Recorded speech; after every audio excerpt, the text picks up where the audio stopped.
Hello, and welcome to another spoiler episode of Umineko. This is going to cover parts 4 and 5 of my Umineko playthrough. Content warnings in this episode for discussion of abuse and sexual assault. It will be the very first topic of this episode, so right after I finish giving this warning. If you want to skip the discussion, there is a timestamp in the description of the video. There'll be an on-screen bit of text showing the content warning during that section, but you can just jump straight to 7 minutes and 45 seconds to skip past it, and then the rest of the episode plays from there. So that's all for the intro. So the episode's about to start with that discussion that warranted a content warning.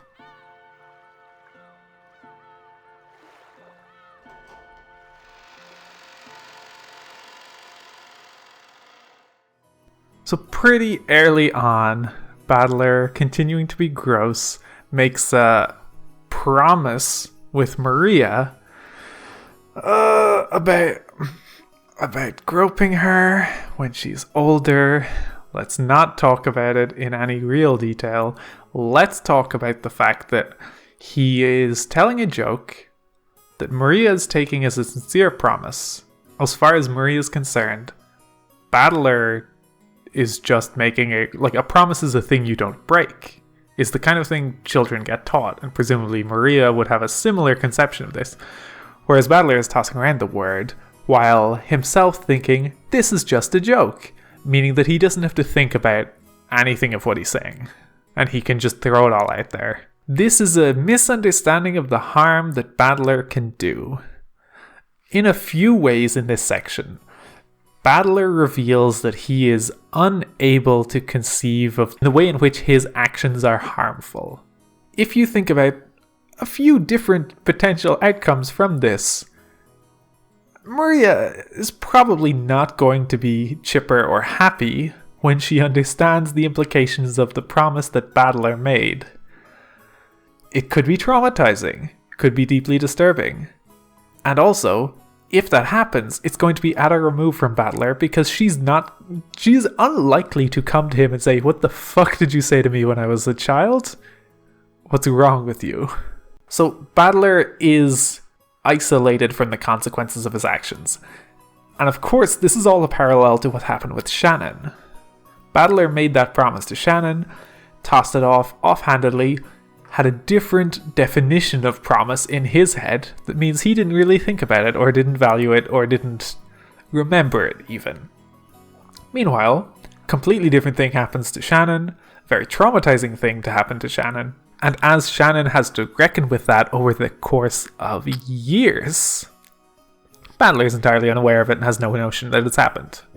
Some part of this is to do with Battler's privilege and the way that he is able to cause harm to others and not have to deal with the consequences. There's a kind of combo of things happening with male privilege and rape culture, where Battler says things and doesn't have to worry about the consequences because he doesn't have that level of scrutiny. We've talked before about how both Maria and Jessica will be scolded for speaking improperly, being rude, talking out of turn, whereas Battler has none of that. Battler is freely able to say mostly whatever he wants. Rudolph really is only concerned when Battler is insulting him. At the same time, rape culture can enable things in a sense that Battler's behavior is just boys being boys, and that's just fine, and all you can really do is have women be responsive to that behavior and responsible, because you can't expect any change from the men.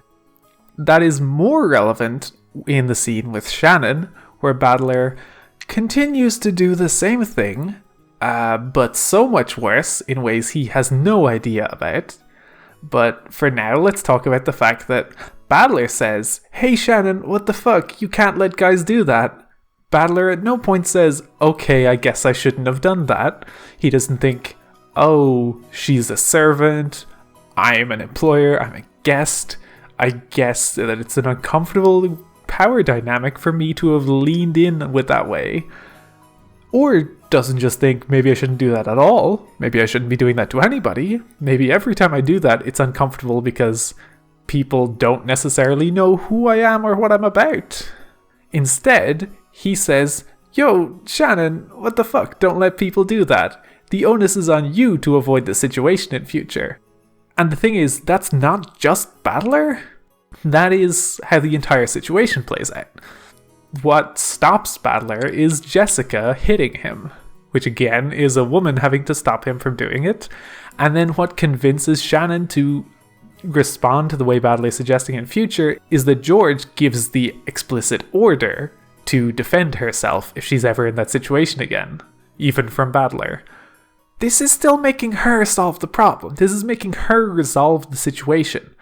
And this onus being put on her instead of him feeds into the cycle of he will do this again.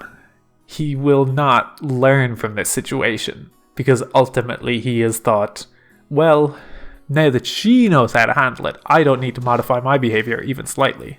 And because Battler is not learning these lessons, Battler has not understood the ways in which he can cause harm without ill intent. Battler is a pretty well-meaning buffoon. He was helpful to Cannon when Cannon spilled some stuff. He picked it up, helped him load up the wheelbarrow, and was like, I'm gonna be a nice guy. But Battler does not take responsibility for the effects of his actions, and nothing is teaching him that he needs to do that. This is the kind of dichotomy that exists within Battler. He has done incredibly careless and harmful things, but when consciously making an effort, he wants to be helpful and nice and friendly. Again, as with many things, the dichotomy exists because you cannot simply say he's a nice boy or he's a bad person, because his actions are what matter, and his actions are not simple and straightforward. I do feel compelled to say, yes, the fact that Battler was 12 when he made that promise to Shannon does feel relevant, because he was a complete child as opposed to the adult he is now. But now that he's an adult, come the fuck on, you can't talk about fondling 3 different relatives in one day. Yes, I know you don't know you're related to one of them, but you still can't do this. It is one of the first things he says to Shannon. He's like, hey, can I touch those? Ha ha ha ha ha. Or I think it's even literally jumps from hi to wow, your boobs got big. Can I touch them? And he's just like, yeah, that's just how I break the ice. Cannot deal with him. Moving on, we have more timeline information. So, the portrait of Beatrice was hung 2 years prior to this weekend, this family conference, in April, if that ever matters. Does this mean this was basically after Kinzo got to meet Beatrice the Third? And does this also mean shortly after this is when he died? We know he was dead for the previous family conference. So I guess when I say shortly after, later that year is what I mean. Post-family conference or the following year. I may at times look ahead for some information to kind of check myself against things, but I don't want to do it too much, and I'm not going to worry about it. The timeline is a curiosity more than it is a very important thing. If I'm ever very concerned about people's actions, I will look things up, but for now I'm just going to keep slotting things in place and checking in.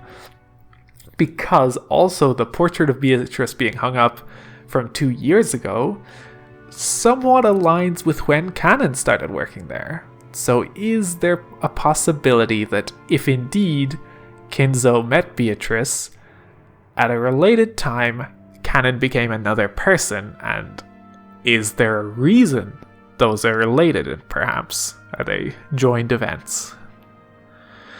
Also, some of this discussion around the Witch of the Forest kind of introduces a little bit more directly the running theme about magic and fantasy versus technology and mystery.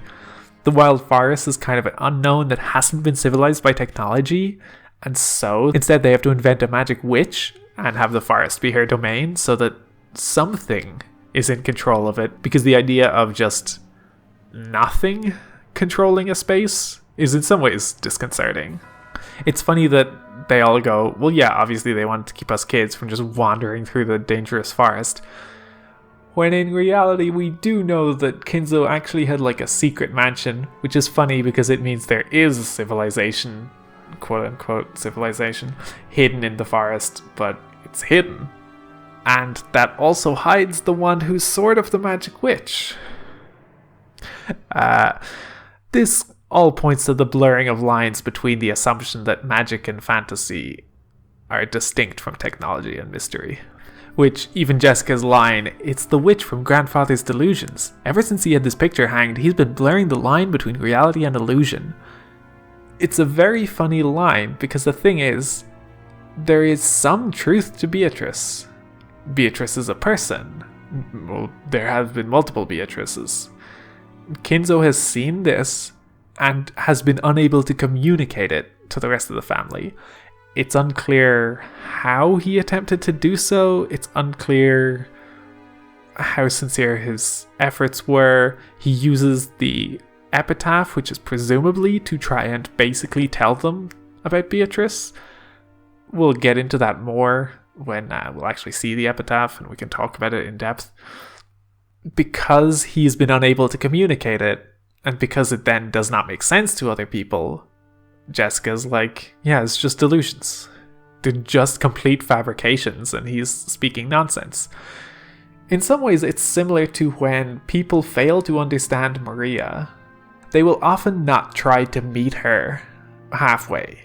It can be difficult to communicate with a child who has a different definition of words or a different understanding of concepts.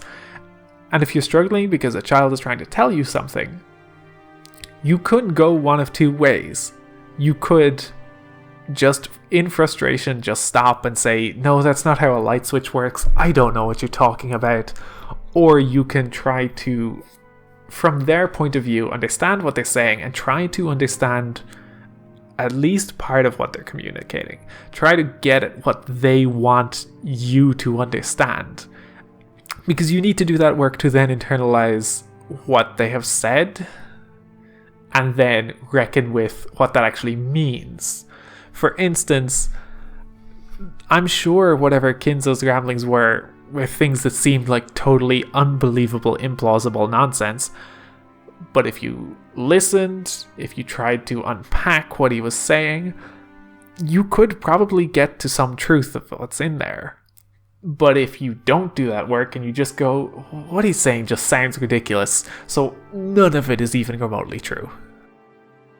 And also, the portrait as a means of communication is actually basically an example of a game that is supposed to communicate something.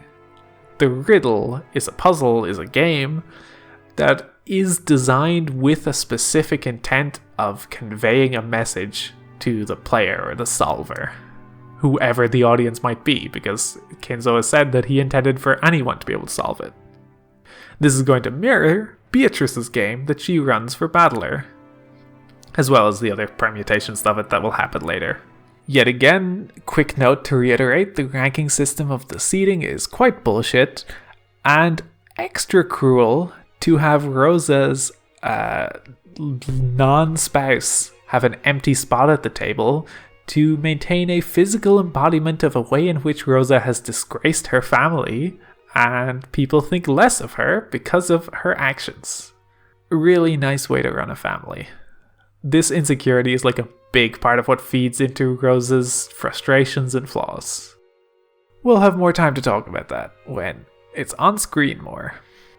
And inside Kinzo's study, there are multiple references to the aesthetics of things and how that feeds into the actual perception or the actual identity of these different things. Like liquor that looks so unusual and has such strange visual properties that you would read it as poison. Things you could just call dusty old books, but Kinzo insists you call them grimoires, like a child is insisting they're called action figures. And of course Genji's extremely visual and physical ritual of making a drink for Kinzo. It's got so many fiddly bits and steps that are clearly for the theater in part. There's the obvious classic idea that food is first eaten with the eyes. How something looks and is presented has a genuine effect on how you taste it. And it is an important element, the same way that a person and how they look and how they dress, they all factor into who that person is and how you will engage with that person. And this is not fabrication. This is just how the truth of something is put together. Aesthetics are an important element, and you can't just ignore them and pretend, well, just because a thing looks like a thing is meaningless, because it obviously means something, even if it doesn't necessarily mean exactly what the visuals tell you. If you look at Kinzo's drink and you think it's poison, obviously if you were to taste it and not die, or suffer any ill health, you know it's not poison in that sense, even if it's still an alcoholic drink that is bad for you. And with the case of Genji making this drink for Kinzo, it is probably true that Kinzo likes having this ritualistic visual performance, and the fact that Genji himself, his incredibly loyal long-term servant, does this process personally for him. At the same time, it probably is true that Genji, having practiced this so much, knows small elements to the practice that make the drink better, that make the drink suit Kinzo's taste, that make the drink suit what Kinzo wants out of it. These things combine, one of them being the quote-unquote objective truth of the chemical composition of the drink, as well as the visual presentation, the performance, the making of it, and the fact that Kinzo's friend is doing it. These are different aspects of the objective truth and the subjective truth. Neither of these is the correct thing. Both of these are feeding into the notion of the truth of what this drink is and why Kinzo enjoys it. I said it in the main episode a little bit, but Kinzo keeps referring to Genji as his friend. This ties back to Battler and Shannon, where Battler cannot recognize the privileged position he is in and how that affects servants. The same is true of Kinzo here. This is not unrelated to how he treated Beatrice before, his inability to understand the harm he is causing in his selfish and self-centered actions. He can't really assert that Genji is his friend. He can feel that way, and it's not that it's impossible or completely invalid, but one would have to reckon with the fact that you are paying this person to be here. He wants to give a drink to his friend, but it's not that the two of them are sitting in chairs next to each other. His friend is literally standing waiting on him hand and foot as he hands the glass over, and it's a surprise that the glass is not just being placed on the tray to be taken away. The glass is being actually given to him. You can't forge a friendship on this incredibly unequal footing without it being in some sense compromised, even if it's still a true friendship, even if in some sense he does also feel affection for Kinzo and does feel a bond in a way, which is pretty understandable when you've worked with this person for honestly more than half your life, is what it sounds like. And also, it's just hard to watch the scene and not think about the fact that minutes earlier, Kinzo was screaming at his son and one of his other friends to get the hell out.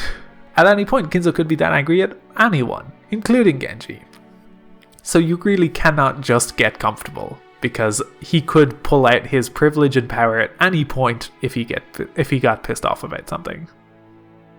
But of course, Kinzo just does not recognize this context, even though it is vital to understanding their dynamic. Kinzo's magic is interesting, and I actually have a lot to think about, but we'll have to see how it goes as this episode goes on, because Kinzo describes his magic as basically being about incredibly low odds things and facing them with extreme risk involved. For instance, playing the lottery does not count for Kinzo's magic, because paying a couple of quid to do numbers in the lottery is a low odds chance of success, but is not risk. Spending your life savings to do the lottery maybe could be considered risk at that point. But more accurately, I imagine Kinzo is talking about real, tangible, dangerous risk. For instance, if you had an island loaded with underground explosives and you flipped a switch that meant that would explode at midnight, that might constitute the kind of risk Kinzo is talking about. And we do know that he has used the island stuffed with explosives for this exact purpose. When stuck on business problems, he has flipped this switch to think about them, and magic has occurred. This understanding of magic for Kinzo makes sense as a way for him to rationalize how him reviving the Ashuramiya family is a great work and not pure luck and not, oh wow, this situation could have gone real bad actually. Likewise, Beatrice reviving the first time probably to him was like a miracle. Like, oh, this person's soul came back. We'll get into it more when we're there. I may be reading too much into it, but there's a point at which Kinzo says that this magic cannot do the same thing twice. Moses parted the Dead Sea because they were in serious danger and they needed to escape, and their need was met with a miracle. He says that you cannot have the same miracle twice. Even someone with the same scope of need and the same dangerous situation would not perform the same miracle. And yet Beatrice has revived twice? Is this because Beatrice's magic is different, and that Kinzo's can only operate in his own limited capacity? It is the servants themselves who revive Beatrice in this way, and of course, the revived Beatrice is not the same, so it's not technically performing the same miracle in either case. All of this feels like much to think about when we know that later Beatrice and others are going to refer to Kinzo lacking magical ability in his own body. I don't remember if it's blood or something else, but they will talk about Kinzo being unable to see these things. But of course, if you take the overall sense of magic as being like narratively satisfying explanations for things, Kinzo's magic makes perfect sense as an incredibly lucky and privileged person, explaining how the things that they did were not in fact luck, but were in fact great acts. And a lot of people do credit Kinzo with reviving the Ashuramiya family, when we know it's an incredibly convoluted series of events that led an incredibly unlikely result that he could not have predicted, he could not have planned for or done. But if he claims it as a miracle, and more importantly claims it as a miracle he enacted, then it no longer feels like a capricious turn of events that allowed him to survive and carry on. So let's move on to part 5 now, and in which we get to see Rudolph being a bit of a coward, where he will kind of assert some aggressive posturing kind of behavior, but will back down and has very little follow through in these kind of situations. Very similar to Battler in a certain sense, because he's so gung-ho for, geez, our father should come down, it's kind of ridiculous he won't come down, why haven't you tried harder? And then Grouse is like, do you want to go? Do you want to do it? And immediately Rudolph is like, no. And I feel like Grouse knows what Rudolph is like, so he knows, oh, if I just actually challenge him, he'll immediately fold. And it's funny that I didn't think of it at the time, but Ava is basically doing the same thing when she's like, hey, why don't you tell Kraus what you think should happen? And then he's like, I'm not waking waves here, I was just complaining. And from what I remember of the scenes later that portray him and Kyrie as the culprits, Kyrie is often the one who's actually acting as an impetus for him to do anything. And we know from the kind of and also from the portrayal of both Kyrie and his first wife, who I actually forget the name of, they were both quite like assertive women who would like take control of situations, that manipulate things to their advantage. I'm getting the distinct impression that he likes having women who will actively do things and push him to do things, because he is often not doing so much. Depending on how the scenes will go later, dealing with him and his business, I'm kind of curious if that's actually borne out there, because it's complicated, and I don't remember him being entirely ineffectual. It's not that he does literally nothing, and he certainly disguised certain parts of his business from Kyrie because she doesn't even realize he's in trouble, or at least not the extent of it. Because he has done a degree of separation there. Which he also does here a little bit, in that he is talking in this confrontation with Kraus, and then straight up just says to Kyrie, is like, could you just not talk for a little while? You still have to be here, but I would like you to only be a fly on the wall and not actually involved. Which is really shitty, and definitely contradicts the idea that she is taking charge for him. But this is maybe a situation where very visibly he needs to take that charge, and it being family business means that she can't be involved. She should only be an observer. And him saying that she shouldn't be involved there seems to be more about the fact that she is not part of the family and it is family business, so she should only be an observer and not a participant. There's a line here that feels like it's setting up for later stuff, but when discussing Kinzo's health, it's because grandfather has especially strong willpower, but it doesn't mean that his body will also follow that. There's an interesting separation between the idea of the body and the idea of the person. Previous parts have also alluded to this, that like what makes the person is not just tied to their physical form.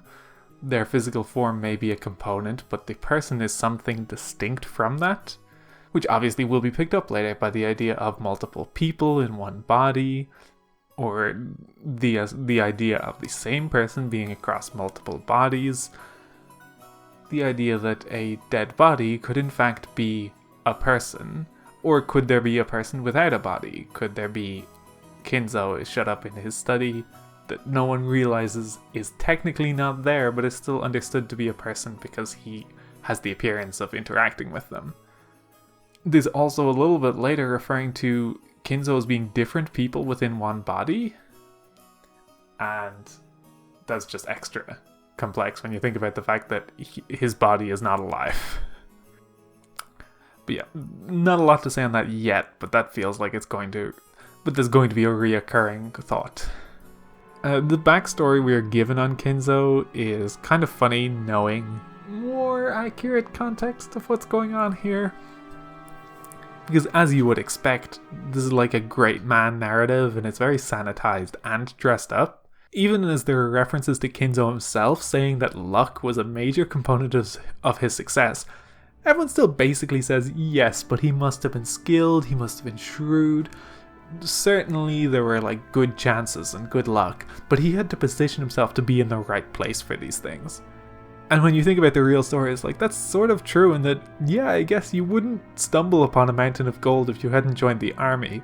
But like, no one could claim that joining the army and then finding gold was like shrewdness. Was the shrewdness the people he killed to take control of that gold? Debatable. It's a kind of magical thinking that is asserting that he had agency in his success, when honestly, the fact that it was luck is extremely more likely. People prefer the notion that success comes from skill because it imposes like a solid logic on the world, and it makes your efforts feel meaningful instead of just a chaotic response to conditions being how someone would get this much money. When in reality, lots of people have money because of their specific position in life, inheritance, or just the family they were born into being in a position to be privileged enough that they could make lots of money. And even aside from that, the story is sanitized in that it will make distinct allusions to some bad shit without really acknowledging it. At the end of the day, when his end result is success, everything before that has to feed into it positively. He can have struggles, he can have good fortune unrelated to his skills, but to string together a narrative, you need it to be like an empowering and like positive overall story. One couldn't say like, oh, he did some bad shit and he got pretty lucky, but our family won out because of it.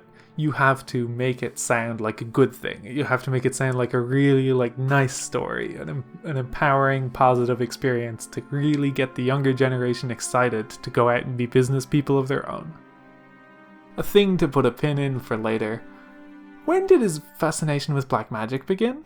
It's just tagged onto the end of this story, and we're going to get more with it, but we know his fascination with black magic is tied to Beatrice. What instigated it? Was it not seeing Beatrice, or was it seeing Beatrice? Did meeting his grandchild in the guise of Beatrice actually instigate his interest in black magic, or could it have been something else? Again, a thing I'm going to try and keep an eye on for later and see if anything comes of it.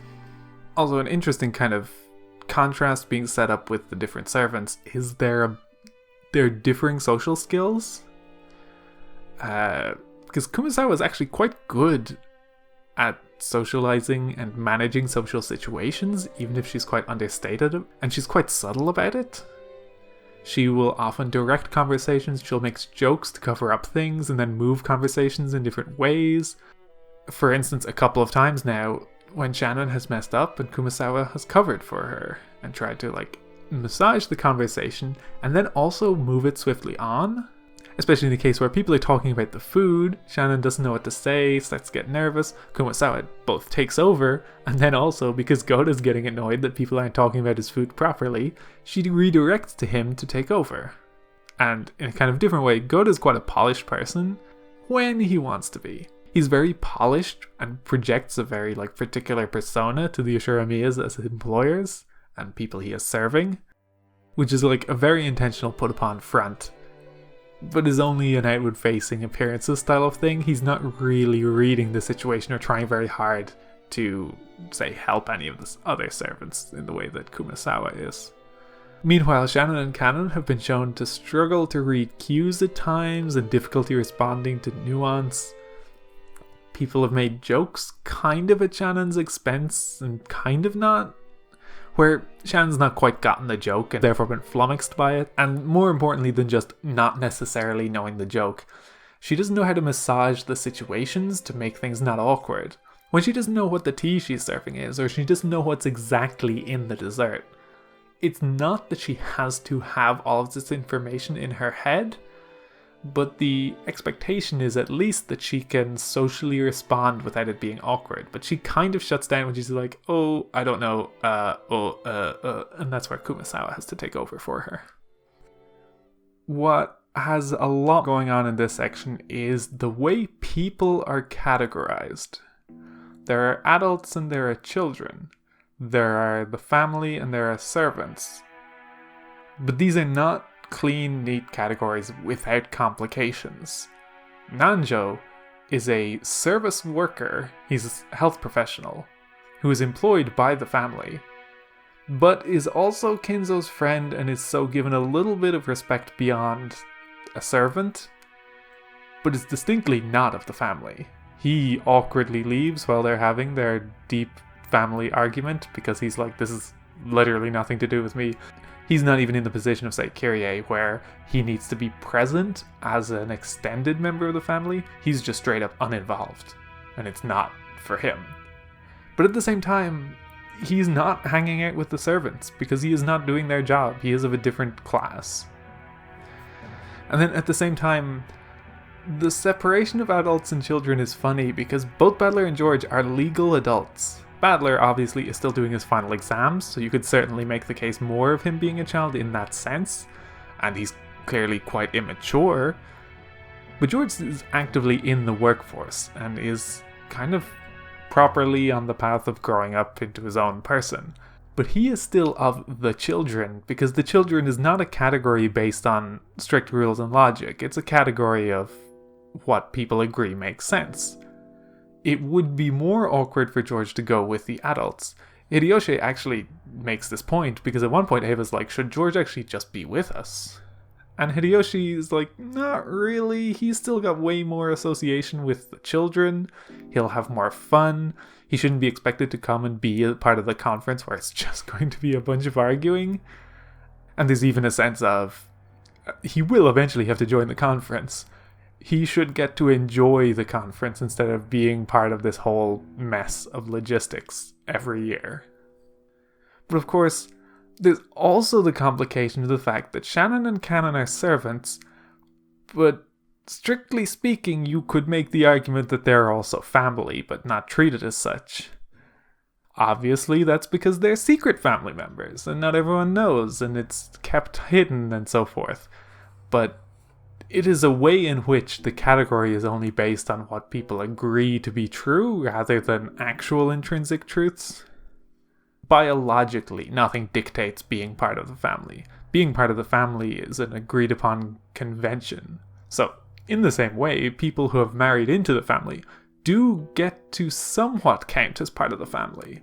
When they refer to who's on the island, they always talk about it being the family and the servants, and that's it, plus Nanjo. But in this section, Natsuhi is very distinctly told she is not part of the family. She is not truly part of the family, and Eva in particular makes indications almost as if Natsuhi is basically like the head servant. If she's just a subservient person there to manage the household and try to run things, but in herself is not considered a person, a member of the family. Now, obviously, not everyone would agree with that. And this is where the part of it being about agreed categories of people kind of gets messy, because probably a lot of people would say, no, Natsuhi is part of the family. But then because you have something like the strict ranking system, if push came to shove, there are probably conditions in which people would feel Natsuhi is less part of the family than others.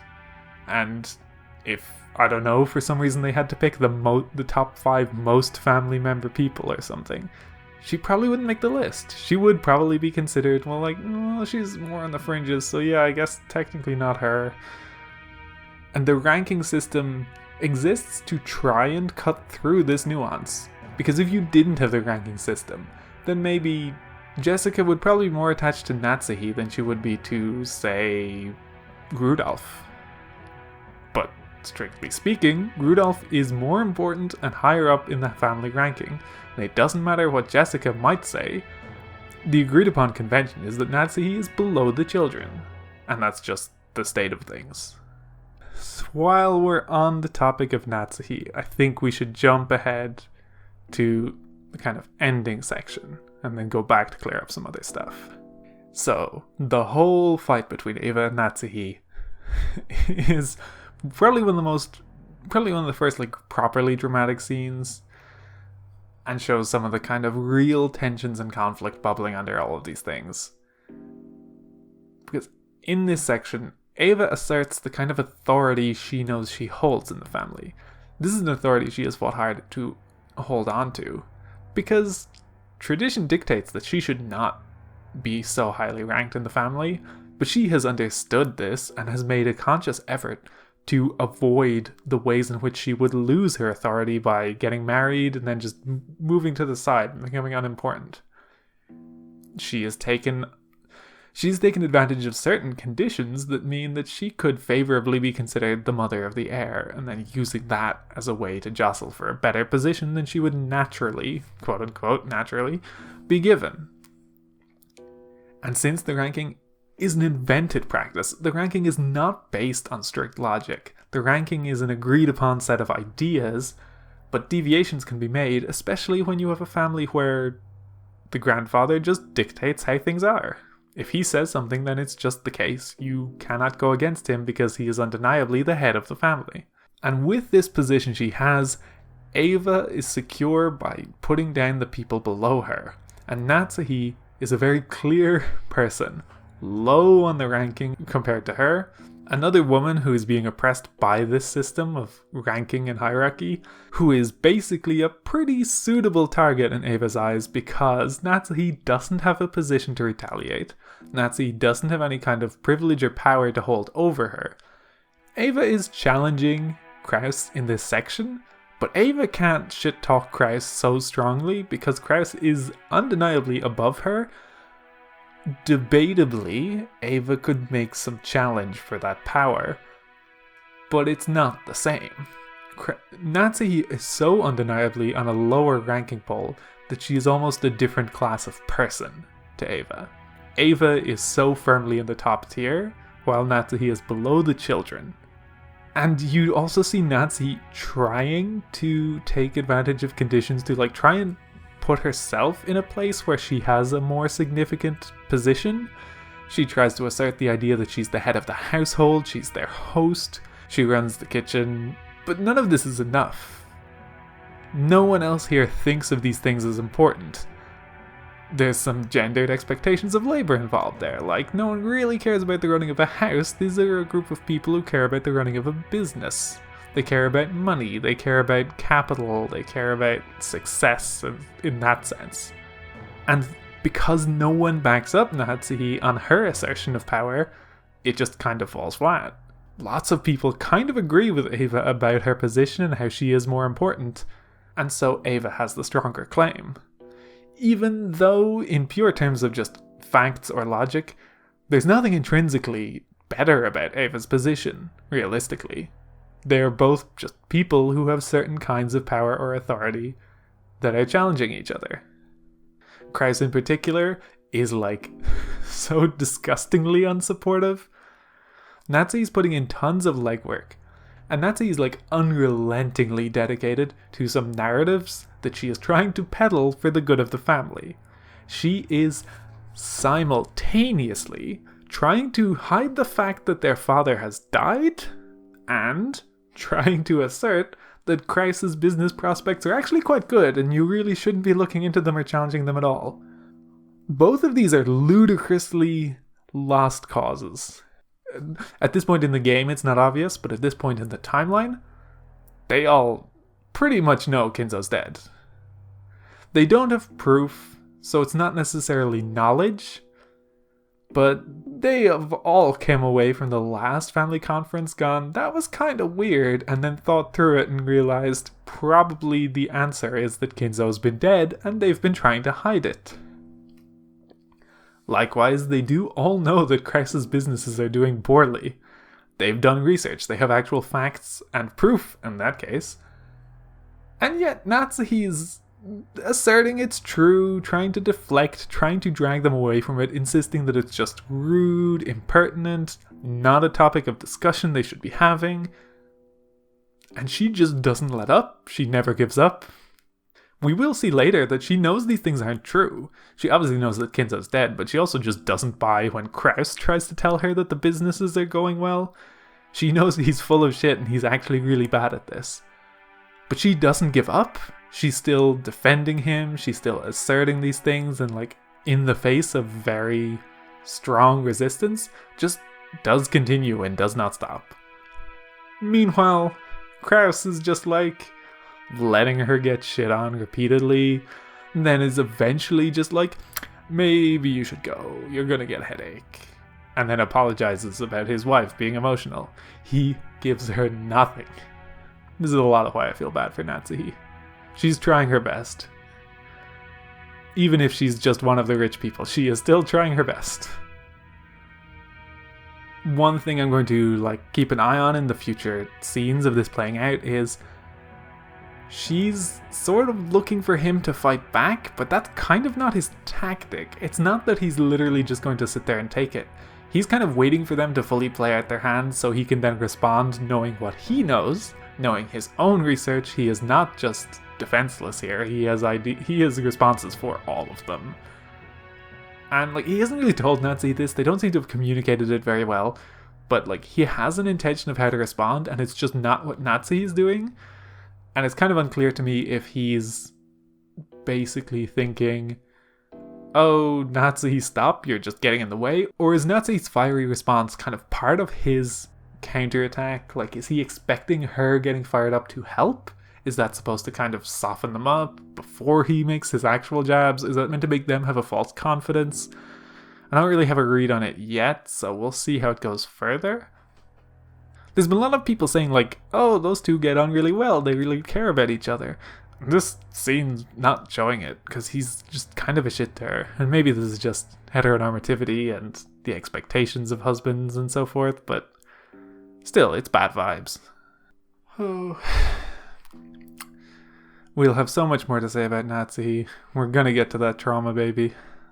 But for this episode, let's roll back a bit, because I'm briefly gonna touch on a couple more things. Kumazawa says that she heard from Genji there was a change in the afternoon shifts, and that Shannon was given a break until that evening.